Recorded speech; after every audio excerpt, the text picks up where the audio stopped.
Welcome to the Mind-Gut Conversation, your go-to podcast for exploring cutting-edge ideas in optimal health and the fascinating science of mind-gut microbiome interactions. I'm your host, Emeran Mayer. Here we bring together thought leaders, groundbreaking researchers, and innovative practitioners to share insights that can transform the way you understand your body, mind, and overall well-being. Whether you're a health enthusiast, a curious learner, or a professional in the field, this podcast is your gateway to unlocking the secrets of the mind-gut connection.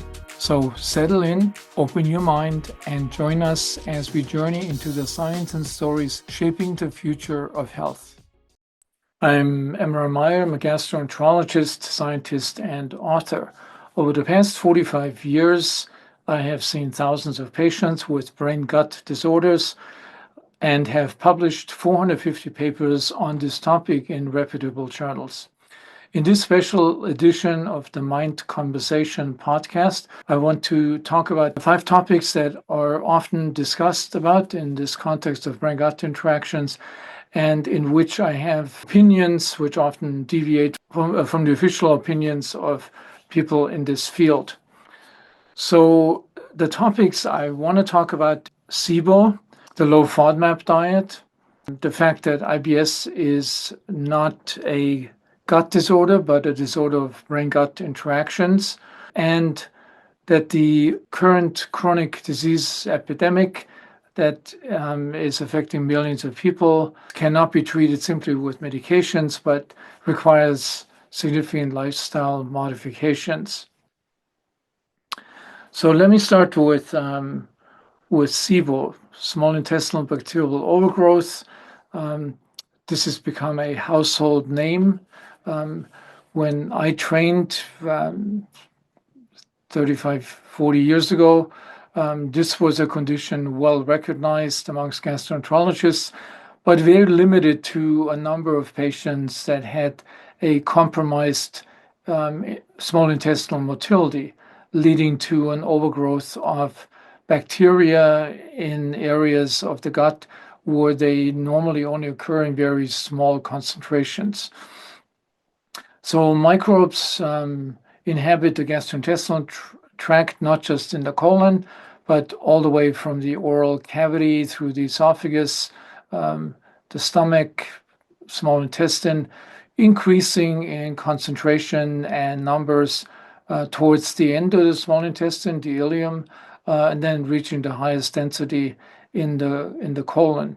What we measure today with the stool tests is pretty much a mixture between small intestinal and large intestinal microbial communities.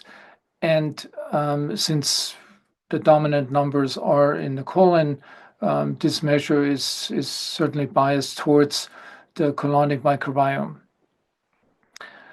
So then there's this wrong perception that microbes in the small intestine do not belong there, and that they are the cause of very common symptoms such as bloating, abdominal distension, indigestion, and altered bowel habits. These symptoms are very common. They're hallmarks of IBS, these non-painful symptoms. And people have often and for a long time searched for a cause of symptoms, particularly bloating and abdominal distension. So when this idea came up that by measurements of using breath tests, so measuring hydrogen in the breath of patients, that any change in this pattern from the normal pattern would indicate that there's overgrowth of bacteria in the small intestine, and that would cause the symptoms. So let me say a few things. That small intestinal bacterial overgrowth definitely is a well-described entity. As I said earlier, it's a rare complication of diseases that affect small bowel motility.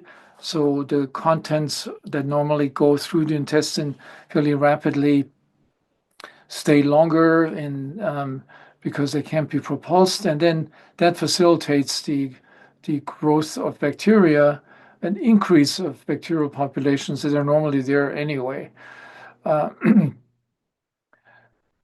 So the diseases that cause small bacterial overgrowth are like scleroderma, a connective tissue disease that leads to basically an inhibition of small intestinal peristalsis.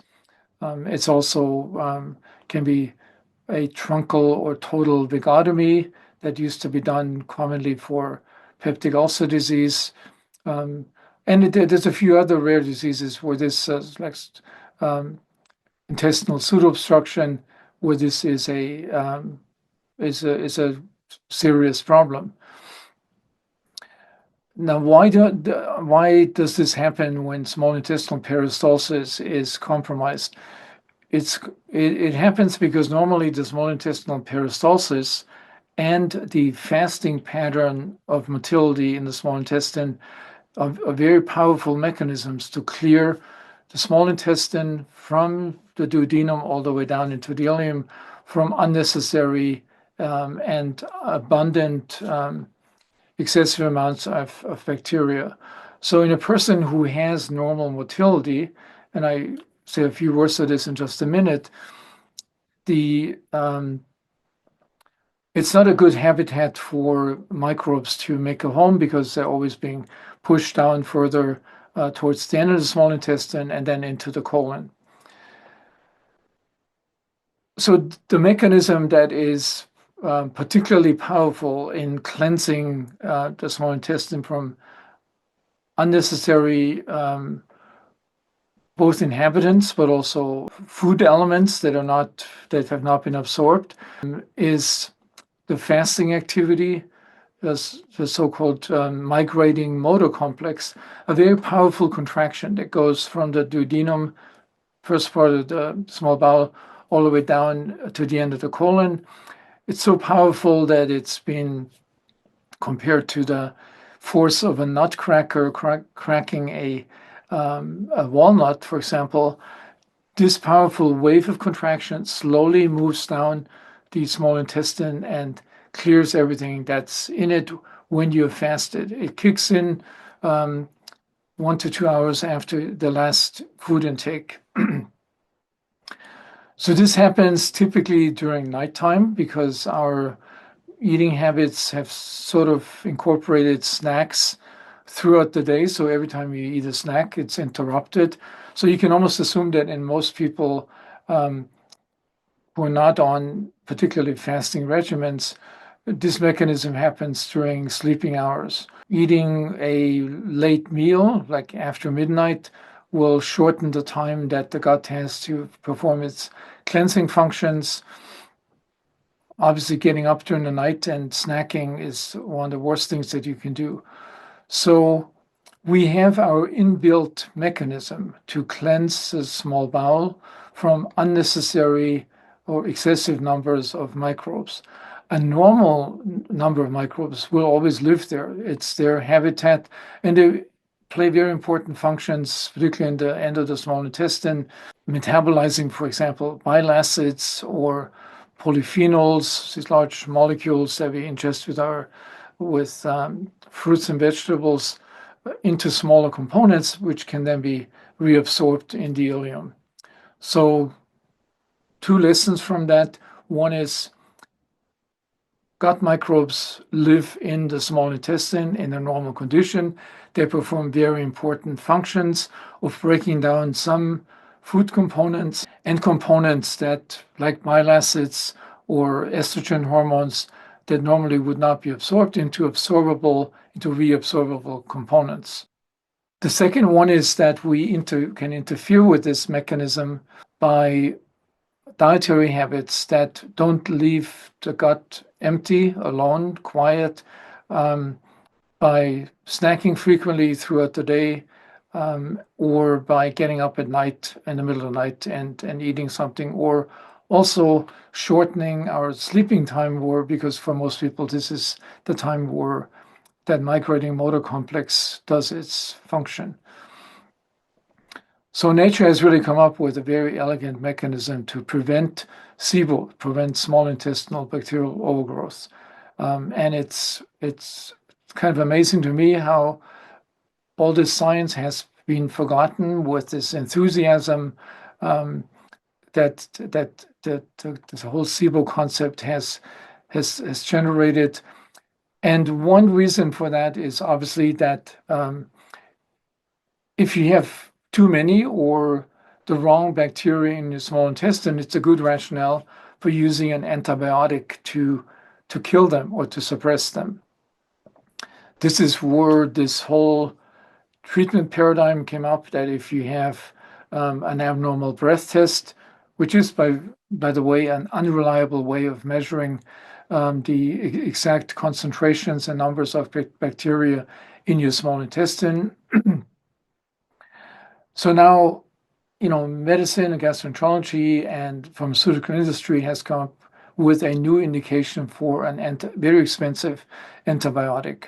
So when people take that antibiotic, so rifaximin is the name, it's an unabsorbable antibiotic. It's often emphasized, well, it's unabsorbable. It doesn't have any negative effects on your body.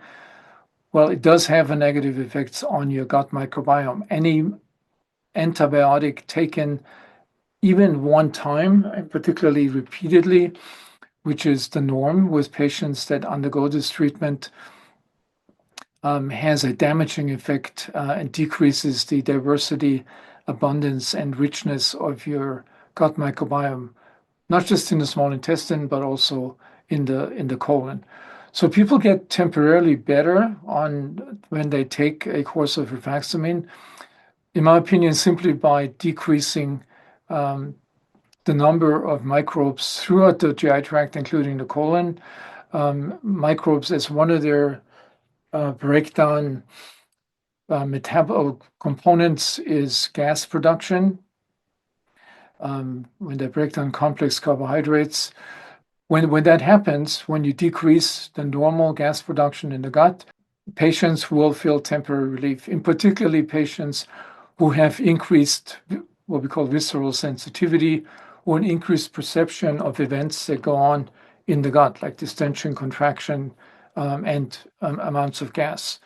And this is particularly the case, for example, in patients with functional gastrointestinal disorders or disorders of brain-gut interactions, such as IBS. So no surprise that when you take an antibiotic that your symptoms get temporarily better, but in many patients that come back, I've seen hundreds of patients that have come to me after having undergone 1 and up to 6 courses of antibiotic treatment. Certainly something that is the last thing you want to do, given our current knowledge, how harmful antibiotics are to a healthy gut microbiome. So what are the other options to deal with this phenomenon that too many microbes settle in the small intestine? It's a conclusion from what I said earlier. If you give the GI tract enough time, if you give your small intestine enough fasting time, where it can switch to this contractile pattern, moving everything with a very powerful wave down from the proximal duodenum all the way down to the end of the ileum, the terminal ileum. If you give the intestine sufficient time to do this by avoiding late night dinners, by having snacks throughout the day, by getting up in the middle of the night and eating something, you can take advantage of this inherent healing power or therapeutic power of your gastrointestinal tract. Our gastrointestinal tract is a very intelligent organ. This is just one of the functions that it has developed in evolution to having a housekeeper in the gut that sweeps the small intestine clear of unnecessary microbes and unnecessary food components when the intestine is empty. So hopefully this is helpful next time you listen to a discussion on social media, or even the recommendations from your physician, your gastroenterologist, most of whom have sort of bought into this concept of SIBO. Given my long time experience in this field, I would predict that at the longest in 5 or 10 years, this will be looked upon just as wrong as earlier concepts in irritable bowel syndrome were dismissed later with scientific insights that actually avoid these kind of mistakes. The second topic I want to talk about is the understanding of what IBS really is. IBS, irritable bowel syndrome, common disease affecting many people in countries around the world. Gastroenterologists and scientists have long sought for an explanation of symptom generation, pathophysiology in patients that meet symptom criteria for this disease. Symptom criteria, basically criteria that are generally accepted, that have been proposed by professional organizations like the Rome Foundation, which currently define IBS as a chronic disorder characterized by recurring abdominal pain and associated with alteration in bowel habits. This has been changing every few years, and some members of the Rome Foundation get back together again to refine these criteria based on new science. But fundamentally, it has not really, these definition changes have not really made a big difference, other than that the percentage of prevalence has gone up or down by a few points over the years. So one thing it's been pretty clear, and it's becoming even clearer, and it's gradually being accepted by the professionals working in this field, also by patients, if it's explained in the proper way, that IBS is not a gut disorder. It's a disorder of altered brain-gut interactions. This is important because the interactions between the brain and the gut are sort of a central component of our homeostatic system in the body that integrates information that our body gets from the external environment in terms of psychological stress, but also that it gets from the internal environment through the diet. Both of these influences converge on the gut. The food component goes directly into the gut. What we call exposome, the environmental ones, the psychosocial stress, is filtered through the brain and then the information sent down to the gut. So the gut, it plays a major integration role in these influences. And the reason that these disorders are so common is because both influences, both the ones from the brain, our psychosocial stress, our chronic stress, has been increasing, and our diet has obviously, as we all know, has not developed into a better direction, but has resulted in something for the majority of Americans eating the standard American diet, or SAD, which is not the best diet for our microbes and for our gut. So most important point, IBS is not a gut disorder, even though many gastroenterologists have persisted in this belief that they will ultimately find a solution and a therapy that's targeted at the gut and does not take into account this complex or holistic disease model. And that limited disease model also, the recommendation includes that with diet alone, with dietary recommendations, you could treat IBS symptoms. Some symptoms are amenable primarily to diet, but let me give you a couple of examples. I do remember a patient who said his IBS symptoms are intractable, and he's convinced they're also only related to what he eats. And he explained to me when he has a business meeting in downtown LA and has to get in his car and drive to that meeting, he knows beforehand he's trying to avoid these kind of meetings because any lunch or dinner meeting for him is associated with having the unpleasant IBS symptoms distracting him from his conversation. Well, the interesting thing is that he developed his symptoms already driving to the restaurant. It didn't start when he put the first spoonful of soup in his mouth. It started while driving to the restaurant, and when he ate exactly the same meal at home or in his office, he would not have the symptoms. So it's a good example that somebody identifies in a questionnaire. This patient would indicate his symptoms are only food triggered, but in reality, it's really the food-related anxiety, the brain anticipating or predicting that this food is not going to agree with him, and that's already triggering the symptoms. Very common if you take a good history of patients who will get this story very often, and most patients that are listening to this can also find out for themselves what important role this plays in symptom triggering. Not the specifics of the food, because the food triggers are often quite different between different times of the day or of the week. Somebody can have completely normal response to the same food that a week later they get the excruciating GI symptoms. So this is a very important point to keep in mind also with the recent emphasis on specific diets as effective treatments for IBS. If you go on a special diet, obviously a big portion of the effect is what we call the placebo response, a very good thing that our brain can do.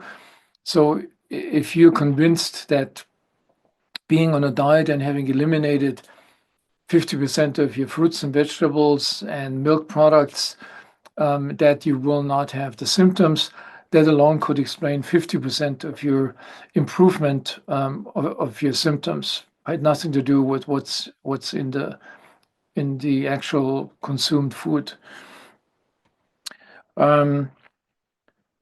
So in order to get a handle on IBS symptoms, the best thing is really self-management. You have to start with the awareness that there is this unique bidirectional communication 24 hours a day throughout the night between your brain and your gut, communicating with each other. If there's a bias in this conversation, either from the gut level or from the brain level, it may lead to symptoms of something that normally is completely non-perceived.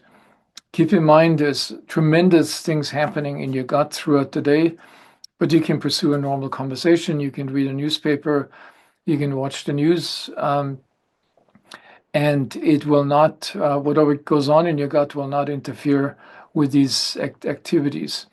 So this massive interaction, very complex of exchange of molecules back and forth and neural signals is for most people, 95% people, out of conscious awareness.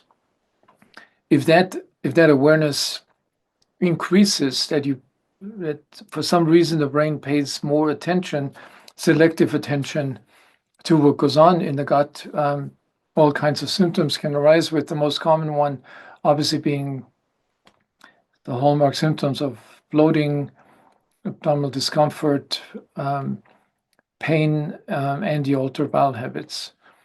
So keep in mind, IBS is not a gut disorder, generally cannot be treated effectively in the long term with gut-directed therapies alone. Gut-directed therapies meaning special diets, elimination diets, and that includes all the gluten, the whole gluten story, the SIBO story.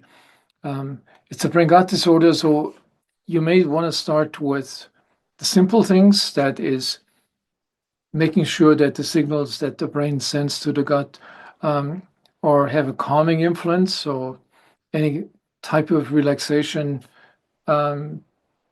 practices, and there's a range of those that you can learn yourself, from simple abdominal breathing techniques to gut-directed hypnosis or cognitive behavioral therapy.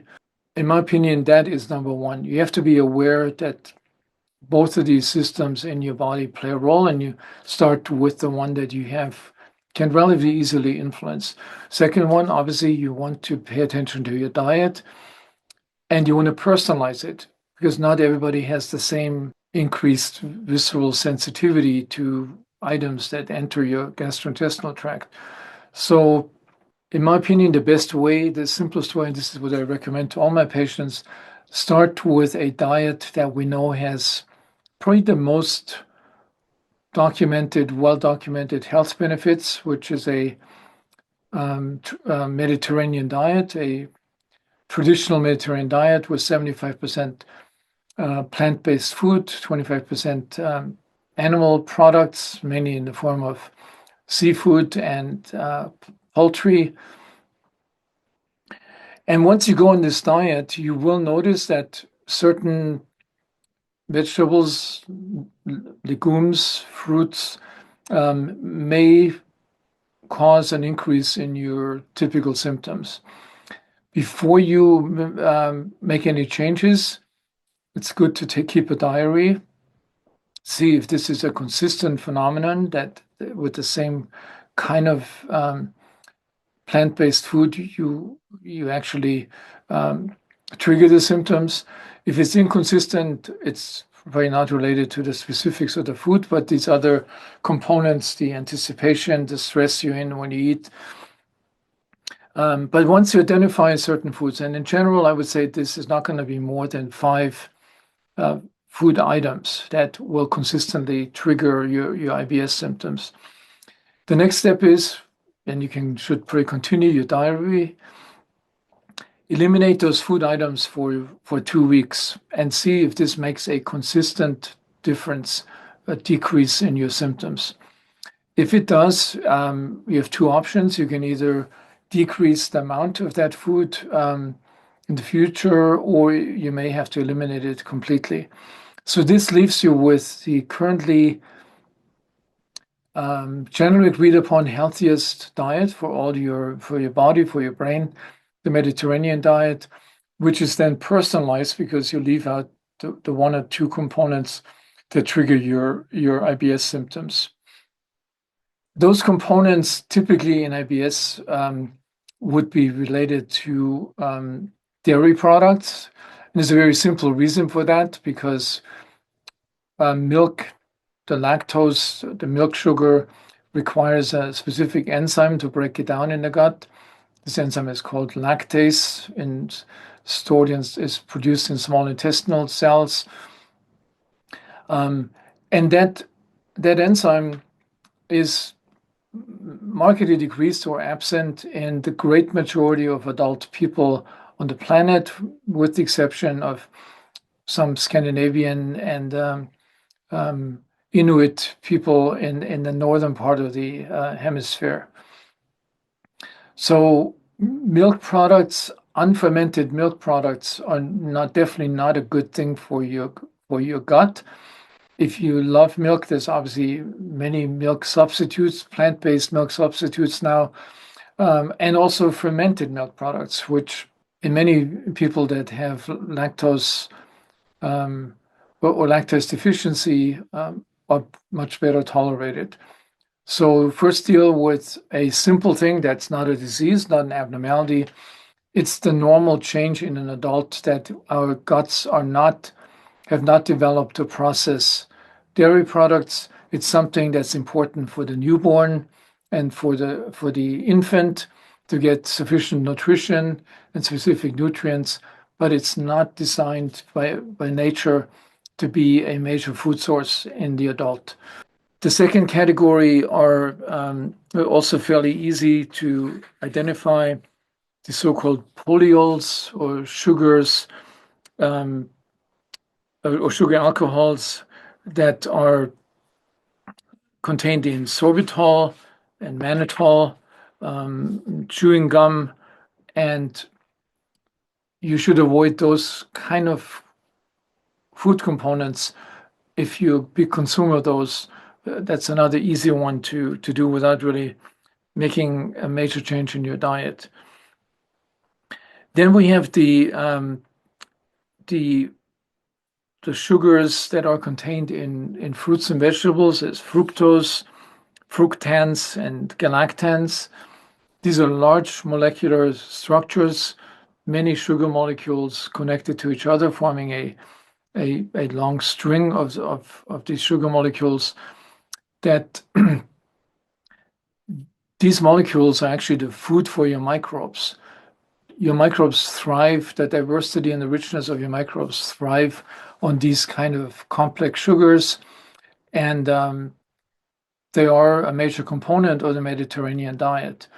So eliminating those makes absolutely no sense. It's the same thing as said earlier about, taking an antibiotic for bloating and basically killing many or decimating your microbial community. So you don't want to do this with eliminating these sugars, which are food for the microbes. It's possible that you will find certain foods containing these sugars that you're particularly sensitive to. And again, it's not more than a handful of food items that you can test. You have to test yourself if you're sensitive and if they consistently trigger your symptoms. So I personally do not believe, so initially the low FODMAP diets were recommended as an alternative for IBS patients. Then it's been modified that it's a transition period where you can identify the kinds of foods that cause your symptoms. But we do know the low FODMAP diet is not something you want to stay on for the rest of your life. It's unhealthy. It's unhealthy for your microbes, for your microbial health, and it's unhealthy for your physical and mental health as well. Developing your own personalized diet where you eliminate the few components which probably are in the area of these complex sugars, certain vegetables that consistently give you the symptoms. This could be beans, this could be lentils, this could be broccoli. If one of these is one of the agents that consistently causes your symptoms, decrease the amount, minimize the amount, or eliminate them completely from your diet. A key concept in my IBS treatment is to personalize things. You are the person who knows the best what's good for you. If you have the right strategy to identify things that do not agree with your gut. So I think I've covered two topics that are really important. I've seen the importance of this in dealing with IBS patients over many, many years. And unfortunately, the way the field has evolved is people like to stick to these simple solutions, a new diet, a magic diet that gets rid of your symptoms, not thinking about what harm it does to your microbial community, but also to your overall health and well-being.